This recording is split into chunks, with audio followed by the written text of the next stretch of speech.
Jadi kejadian yang gue mau ceritain ini sekitar tahun 2017.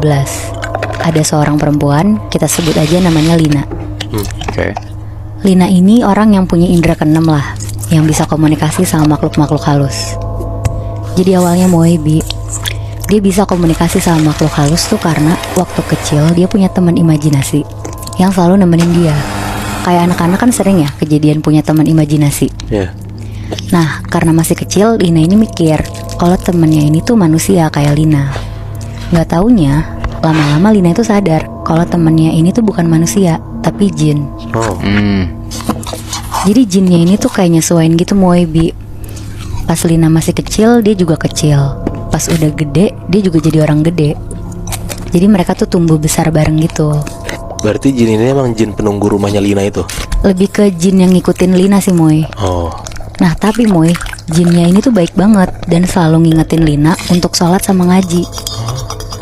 Nah karena Lina sadar kalau sosok ini selalu ngasih energi positif ke dia, jadinya dia gak apa-apa ngebiarin jin ini tuh deket sama dia.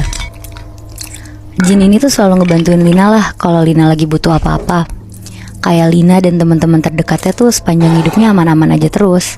Kayak gak pernah kena masalah atau celaka gitu Moebi. Jadi bisa dibilang Lina itu semacam dukun, tapi dia gak yang buka praktek dan cuma bantu orang-orang terdekat dia aja. Tapi sekitar umur 25 tahun tuh jinnya mulai minta makanan ke dia.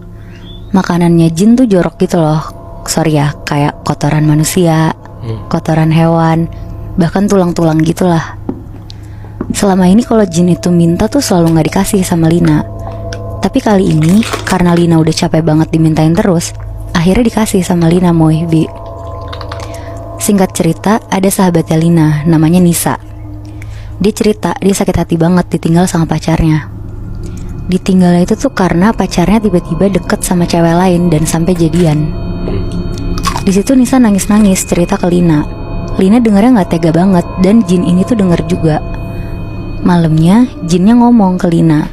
Intinya jinnya ini tuh nyuruh Lina nyantet cowok ini biar jadi suka lagi sama si Nisa. Dan sekalian juga buat nyelakain cewek barunya. Terus karena Lina juga sakit hati karena sahabatnya digituin, akhirnya dia nanyalah ke jin ini gimana caranya. Akhirnya jin itu ngasih tahu mantra-mantranya. Dan jinnya juga ngasih tahu kalau ritual ini tuh harus dilakuin di atas jam 12 malam. Akhirnya besoknya jam 12 malam, Lina nyobalah ritual ini. Pakai foto cowoknya Nisa dan pacar barunya, sama tanggal lahir mereka juga. Pas udah selesai, jinnya ngabarin Lina kalau ternyata ritualnya itu tuh berhasil.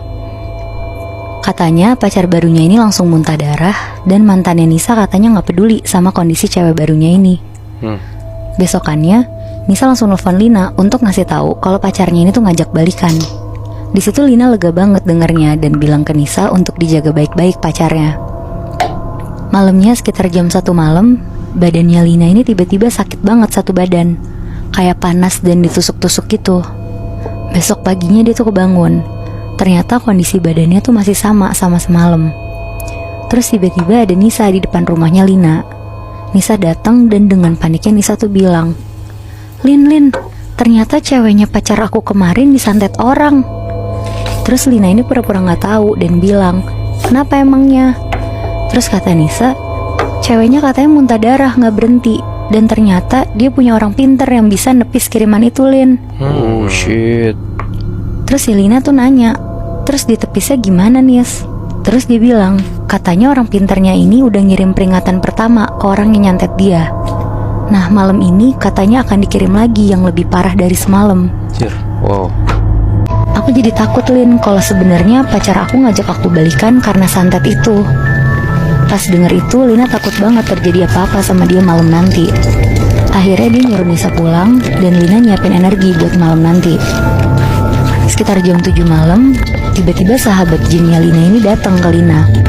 Dia tuh ngasih tahu kalau nanti malam akan ada makhluk-makhluk yang datang ke rumah Lina. Semacam minta pertanggungjawaban gitulah atas apa yang Lina lakuin. Di situ Lina takut banget dan nanya ke jinnya dia harus apa. Tapi jinnya Lina tuh kalah sama makhluk yang ada, karena yang datang tuh nanti akan banyak banget katanya. Akhirnya Lina disuruh sholat sama ngaji aja dari jam 7 sampai jam 12 malam nanti. Lina gak berhenti ngaji di malam itu. Sampai sekitar jam 12 lewat, bener aja di rumahnya Lina kayak dikepung sama makhluk-makhluk yang lebih serem lagi wujudnya. Ada yang matanya copot sebelah, tangannya cuma satu, kakinya jalan diseret sebelah. Macem-macem banget lah bentuknya. Dan semuanya masuk ke rumah Lina nembus pintu, naik ke tangga, dan masuk ke kamar Lina. Di situ Lina nggak berhenti ngaji, dan ketika makhluk-makhluk itu masuk, jin Lina ini ngasih tahu untuk baca tahlil berkali-kali. La ilaha illallah, la ilaha illallah. Karena cuma bacaan itu yang paling ampuh untuk ngusir jin dan makhluk-makhluk halus lain. Tapi sebelum baca itu, jinnya Lina ini sedih sambil bilang, selama ini saya nggak pernah mau ngasih tahu tentang bacaan ini, karena saya mau selalu ada di samping kamu untuk jagain kamu. Tapi karena ini juga ulah saya yang minta kamu melakukan itu, saya terpaksa minta kamu baca kalimat itu. Ketika kamu baca itu, kamu harus tetap sholat dan ngaji ya. Kamu jangan ngelakuin apa yang kamu lakuin kemarin lagi. Sekarang kamu udah bukan tanggung jawab saya lagi. Akhirnya, pas makhluk-makhluk yang datang ke Lina ini masuk kamar, Lina baca, La ilaha illallah, la ilaha illallah. Di situ makhluk itu hilang satu-satu kayak kepanasan sendiri.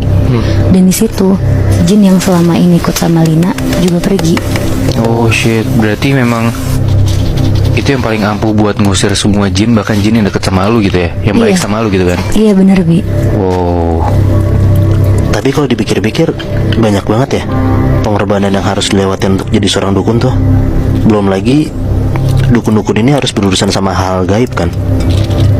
Terus kalau misalnya resikonya sebesar ini, gue jadi kepikiran gitu loh, kenapa ya masih banyak orang yang memilih buat jadi dukun.